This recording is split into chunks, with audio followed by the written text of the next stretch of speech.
Good evening. Welcome to California Today. I'm David Lamb. Here's a preview of some of today's top stories. LA's famous Beverly Hills feels a lot more empty these days. High-end stores close their doors following a drop in demand and spike in theft. A local sheriff speaks out on the impacts of drug cartels. He says the state's lax marijuana laws fuel the situation. Hollywood strikers trying to make ends meet with a flea market sale. Many put belongings for sale to live through the 5-month-long strike. Boarded up windows and for-lease signs taking over Los Angeles' Beverly Hills shopping district. NTD's Christina Corona visits the area to see the current situation.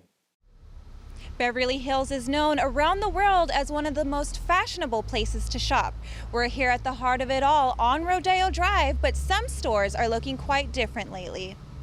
Approximately 11 retail establishments in Beverly Hills have closed their doors. Boarded up windows and for-lease signs have replaced the once lively storefronts. Among the notable closures are the former Barney's location, Brooks Brothers, All Saints, and the upscale women's fashion boutique Escada, both of which filed for bankruptcy in recent years. The closed shops, which also include convenience retailers like Rite Aid and Chipotle, and even a popular workout class, Soul Cycle, have shut their doors on Wilshire Boulevard. The reasons behind the closures vary, with some brands experiencing reduced demand for in-person shopping experiences after the pandemic. Lately, businesses in California are grappling with a significant surge in crime, leaving many stores vulnerable to robbers.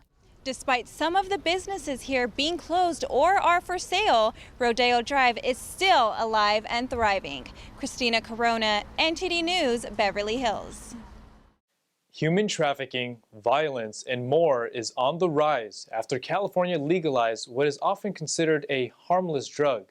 A local sheriff is speaking out about drug cartels that make use of the state's lax marijuana laws. Here's the story. Law enforcement agencies in Northern California say illegal cannabis farms are one of the main threats to public safety. Local Sheriff Matt Kendall recently spoke about the issue with Epoch Times California Insider. The sheriff says while Mendocino County is home to 90,000 residents, as many as 4,000 to 5,000 illegal cannabis sites have been recorded this year alone. When you drive around, you can hear gunshots almost all night long in the fall. And what it is a warning to people saying, I am armed in my marijuana grow, don't come out here. He said families used to come to the rural county with a 50-year plan, wanting to build homes and connections. But that changed when marijuana was made medically legal in California in 1996. And all of a sudden, a lot of people showed up who did not have a 50-year plan to raise their families, be good people, take care of their neighbors. A lot of people showed up with a 2-year plan to make as much money as they possibly could, not care about the environment, not care about their neighbors, and it came with a lot of violence. The sheriff says his county can only assign 2 deputies to marijuana plantations, so they can't take care of all illegal plantations, only the ones that stand out. If a grow site has human trafficking or violence, that gets you on the radar. He says a few years ago they encountered a 16-year-old Hispanic girl at a plantation. That's when he changed his approach. At that moment, it dawned on me, a lot of the people that we thought were suspects, we need to slow down and have a conversation with them because they probably are victims. He says the cartels bring victims of human trafficking to California to use them for slave labor. Another outcome, possibly stemming in part from the decriminalization of marijuana, is addiction to hard drugs. The sheriff says the cartels brought hard drugs with them and got locals hooked. So once local property owners are addicted, the cartels offer them free drugs in exchange for property use.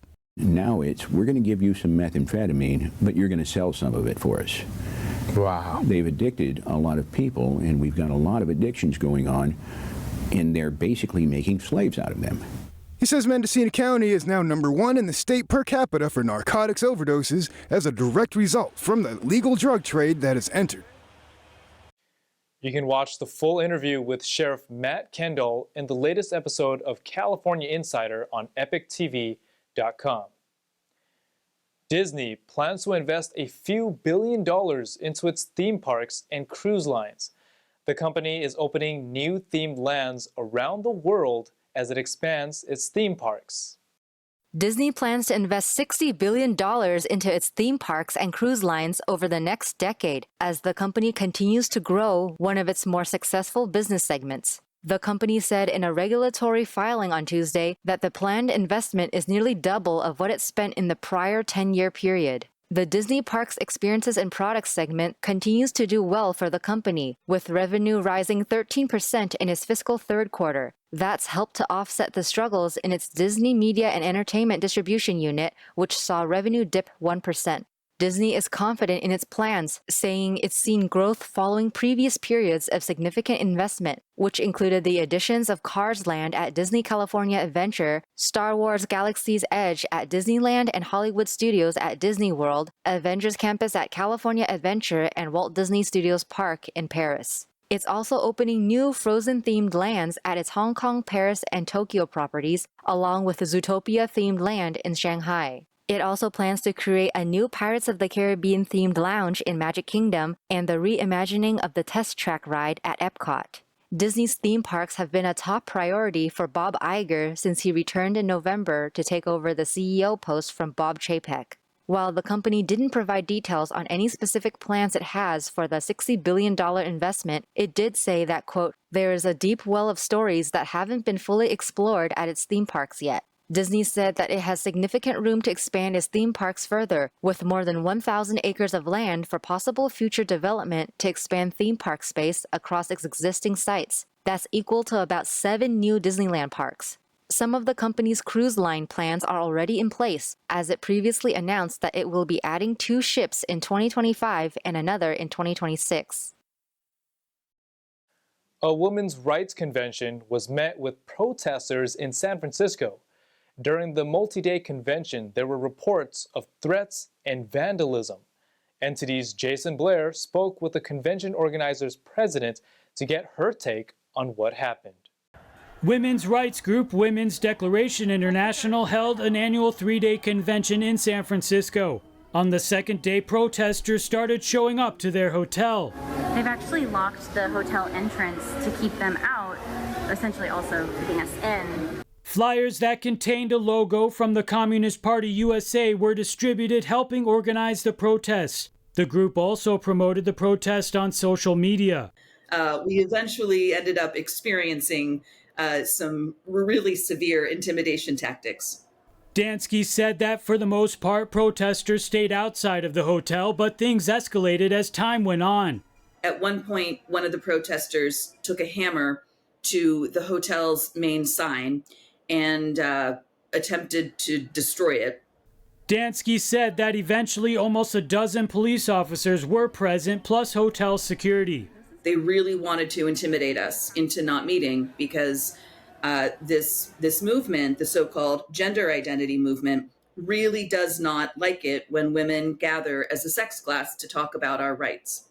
There was also an art gallery launch that featured all female artists. The gallery was unrelated to the convention, but many members went to support the opening. But then by the next morning, it had been vandalized as well. And someone had written the phrase, "No TERFs on our turf." TERF stands for Trans Exclusionary Radical Feminist and is a term the protesters were using to describe members of Women's Declaration International and the art gallery artists. Despite the pushback effort, the convention still happened as planned. We talked about women in academia. We talked about the experiences of detransitioners. We had no intention of engaging with any protesters. We weren't interested in counter-protesting.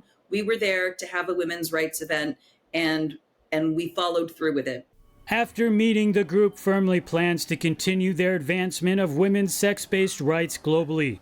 Reporting in San Francisco, Jason Blair, NTD News. The Hollywood strike could potentially end. Studios and striking screenwriters spent Thursday discussing.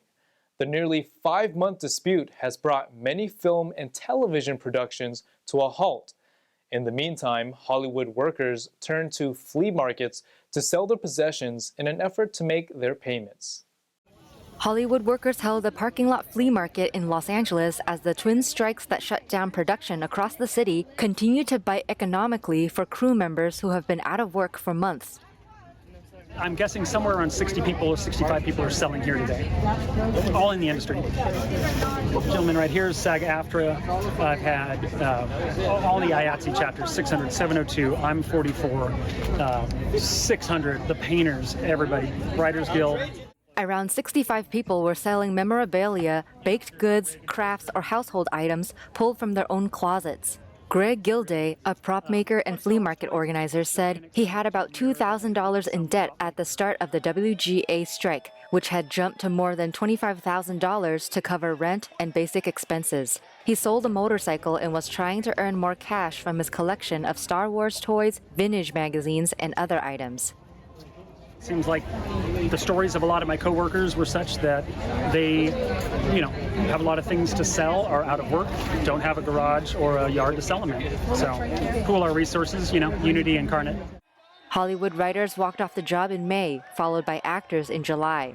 IATSE, the union that represents lighting technicians, costume designers, and others who work on film and TV crews, estimates the strikes have led to more than $1.5 billion in lost wages for its members. The Writers Guild of America and the Alliance of Motion Picture have been divided on issues of pay, the size of writing staff on shows, and the use of artificial intelligence in the creation of scripts. A group of top entertainment CEOs were at the negotiating table. As of Thursday, there were reports of progress, but no significant updates. According to an economist from the Milken Institute, the strikes have cost California about $5 billion. Other production-heavy states such as Georgia and New Mexico are also affected. An actor has died due to a drug overdose. The coroner's office confirmed it was accidental. According to the Alameda County Coroner's Bureau on Thursday, actor Angus Cloud died in July of an accidental overdose of cocaine, fentanyl, and other substances. Cloud's cause of death was acute intoxication due to the combined effects of methamphetamine, cocaine, fentanyl, and benzodiazepines. The actor was declared dead at his parents' home July 31st in Oakland. He was 25. In a statement at the time, his family said Cloud had been struggling with the death of his father. The only comfort we have is knowing Angus is now reunited with his dad, who was his best friend. Angus was open about his battle with mental health, and we hope that his passing can be a reminder to others that they are not alone and should not fight this on their own in silence. Cloud starred as the drug dealer Fez O'Neill in the HBO series Euphoria. We'll take a short break now, but here's a look at what we have for you when we come right back. A California zoo welcomes a new baby animal. The rare newborn is a first for the zoo. The capital of Silicon Valley to bring its neighbors together. Chosen neighborhoods expected to take the lead on this pilot initiative.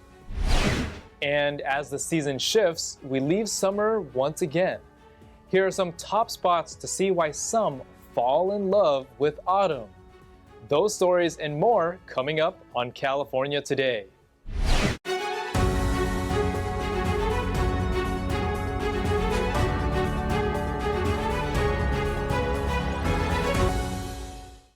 Welcome back to California Today. I'm your host, David Lamb. A rare baby animal joins the Los Angeles Zoo. Now that the pup is a month old, it finally joins its parents to greet visitors. NTD's Stephanie Sakal reports more on the adorable newborn's journey. The Los Angeles Zoo is celebrating the successful birth of a southern Tamandua pup, a first-time event for the zoo. The pup, born to Lou and Mika, both first-time parents, arrived on August 28th. The zoo will determine the pup's gender later through blood work. Mallory Peebles, a senior animal keeper, emphasized the significance of this birth, highlighting it as a unique opportunity for zoo visitors to witness the development of a newborn Tamandua. The zoo is thrilled with this new addition, reflecting the exceptional care provided by their dedicated team. Mika's pregnancy lasted 164 days. She was closely monitored by the animal care team who employed non-sedative ultrasound exams. Mika and the pup are adapting well to the habitat, with Mika displaying nurturing behaviors such as cuddling and carrying the pup on her back during exhibit tours. The birth is the result of a recommendation from the Southern Tamandua Species Survival Plan, an effort to maintain genetic diversity in North American zoos. Visitors can now observe the newborn pup and its parents at the nursery near the Winnick Family Children's Zoo. Stephanie Sikal, NTD News, Los Angeles. San Jose and Silicon Valley wants to unite neighbors. The city saw the positive impacts from National Night Out and hopes to hold more similar events frequently. 20 neighborhoods have been chosen for its pilot program. San Jose Mayor Matt Mahan wants to bolster community engagement for safer neighborhoods and a sense of belonging for residents. Announced in early August, the initiative will now enter its next phase. 20 San Jose neighborhoods chosen to participate in Together SJ, an initiative to fight back against loneliness by increasing social connection. We can't always measure this directly. It's not always so obvious what community means in a quantifiable sense, but we know when we look at big kind of population surveys that we get better health outcomes, we get greater happiness. Residents in the selected neighborhoods will be surveyed on areas such as trust in government, social isolation or connectedness, accessibility of city services, and perceptions of neighborhood safety to establish a baseline. When community members actively engage in these efforts, they not only enhance safety, but also promote a sense of unity and shared responsibility.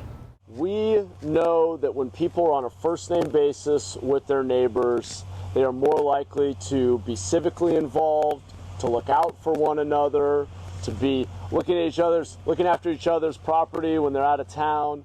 In addition to the education aspect of this program, neighbors will be invited in a social capacity, including to barbecues, block parties, and more. After a year, Together SJ neighborhoods participating will be surveyed again to gauge progress and whether they feel more connected. Reservoir levels remain high as another wet winter approaches. Officials now cautious as flooding could be an issue again. Reservoirs across the state of California remain high as another wet season approaches. Last winter brought enough water to fill lakes and reservoirs close to their maximum capacity. Although the increasing water relieved the state's drought conditions, it also pushed the water infrastructure to the brink, and flooding wasn't an issue. Now that summer is ending and the reservoir water is still at a healthy level. As of September 12th, Shasta is at 76% of capacity, Oroville is at 79%, and Folsom is 72% full. And water officials say an above average sea surface temperatures is expected this winter, so flooding could once again be a concern. Temperatures begin to cool and lemonade gives way to pumpkin spice lattes. Leaves will soon change color as autumn officially moves in. So let's take a look at some of the best places around the state to view autumn's colorful foliage. Fall is almost here, and that means leaves will soon change color. Even though California isn't the first state that comes to mind when people think of fall colors, the Golden State still offers plenty of places to view fall foliage. Some in the Northern California state parks include Annandale State Park in Sonoma County. It features large maple trees that have those iconic leaves that change from a soft green to a stark red. Henry W. Coe State Park in Santa Clara and Stanislaus counties has forests on the north-facing slopes. This park is home to maple trees with leaves that turn bright yellow and black oaks with leaves that can turn red. Parks and Rec officials say October is usually the best month to enjoy fall colors here. Humboldt Redwoods State Park, south of Eureka, has big leaf maple trees. This park also has orange ash, dogwood, black oaks, cottonwood, and poison oak. Officials say these vines can change from green to red leaves and can look beautiful climbing up a tree trunk. And further up north, MacArthur Burney Falls Memorial State Park, northeast of Redding in Shasta County, is also home to big leaf maple. Various oaks, redbud, Pacific dogwood, red flowering currant, and more also thrive here. Officials say the colors are most vibrant in mid-October.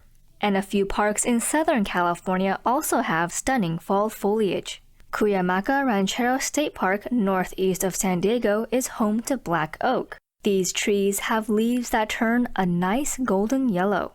Also in San Diego County, there's Palomar Mountain State Park. It features a, quote, nice autumn vista of bracken fern in the meadows turning a rich golden brown against the dark green of adjacent forests.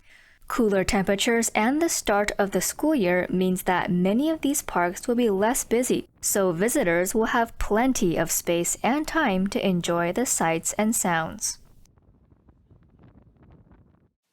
It is Friday again. Here are some activities for your consideration if you haven't made any plans for the weekend yet.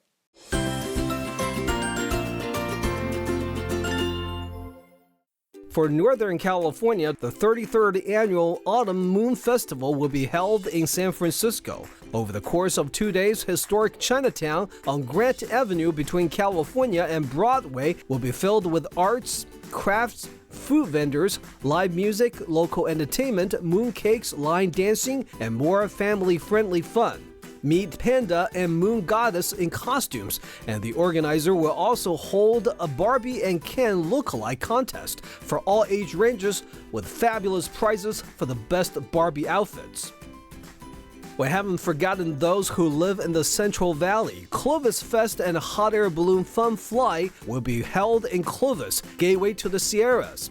Get to the Clovis Rodeo grounds before sunrise and feast your eyes on the majestic hot air balloons readying for takeoff. You'll want to arrive very early on Saturday or Sunday to ensure a good vantage point to watch these beauties launch. Most often, balloon pilots begin inflating around 6:15 a.m. and plan for liftoff at dawn, weather permitting. Visitors will be able to enjoy delicious breakfast items while they wait for the festivities to begin. Unfortunately, balloon rides are not available to the public, but tethered rides are available. Moving on to Southern California, Abbot-Kinney Festival is one of the Los Angeles' largest one-day event with over 150,000 attendees. Experience the vibrant energy with 355-plus vendors along 3/4 of a mile of Abbot-Kinney Boulevard. Take in food, art, music, and community while strolling this iconic street in Venice Beach. Kids Quad is making a return with an exciting lineup of carnival rides, games, and prizes, promising a day of fun and enjoyment for both children and parents.